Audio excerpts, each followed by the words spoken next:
হচ্ছে লক্ষ্মী পুজোর তৃতীয় দিন সকালবেলা বামুন ঠাকুর চলে এসছে আরতি করার জন্য।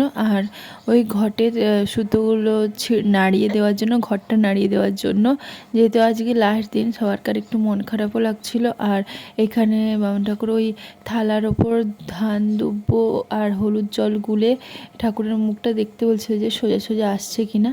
তো আমরাও দেখে নিচ্ছিলাম। তারপরে আমরা ঘরটা মানে বিসর্জন দিতে যাব পুকুরে, যেখানে আমরা ঘর ডোবাতে গিয়েছিলাম। তো এখানে বাবাও দেখে নিল ঠাকুরের মুখটা। আর সোনা বাবার দেখো কি কান্না হচ্ছে, কেন জানি না, ও হয়তো বাবার কাছে যাবে তার জন্য। তো দেখো ঠাকুরের মুখটা কি করুণ লাগছে, দেখেই বোঝা যাচ্ছে কতটা মন খারাপ। মানে একটা আলাদাই অনুভূতি এগুলো। তো যাদের বাড়িতে পুজো হয় তাদের মানে তারা জানে যে কীরকম লাগে বাড়ির পুজো শেষ হয়ে গেলে এই বিসর্জনের মুহূর্তটা।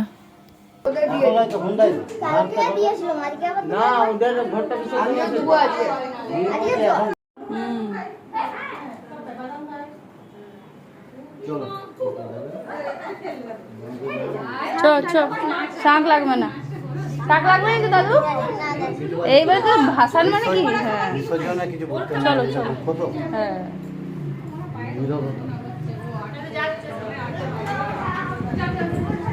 Fresh superfast train.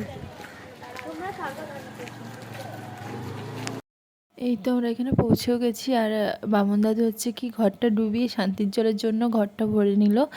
আর এখানে কাকিমা মামিমা সবাই আসছিল। আমরা তো ভেবেছিলাম আমরা মানে ফিরে যাওয়ার সময় ওরা এসে ঢুকবে, কিন্তু না, দেখছি আগেই চলে এসেছে। মানে এতটাই আস্তে আসছিল যে ভাবলাম যে মানে এসে পৌঁছাতেই পারবে না। তারপর দেখলাম না, চলে এসেছে আমাদের পেছন পেছনই। তো তারপর আমরা সবাই মিলে চলে যাব বাড়িতে। আর শান্তির জল দেওয়া হবে সবাইকে, বামন দাদুই শান্তির জল দিয়ে দেবে। তোমরা এসে পৌঁছালে, আমরা ভাবলাম ব্যাকে যাওয়ার সময় তোমরা পৌঁছাবে।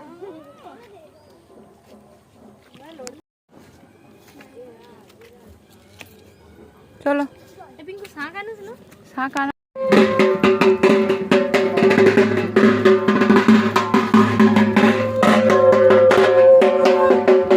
করেনি, একটা ছেনা পেতনা। শান্তির জলটা কে নেবে? ও মা এসো।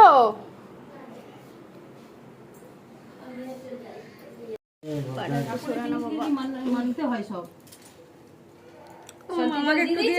হ্যাঁ আমাকে একটু দিয়ে দিন।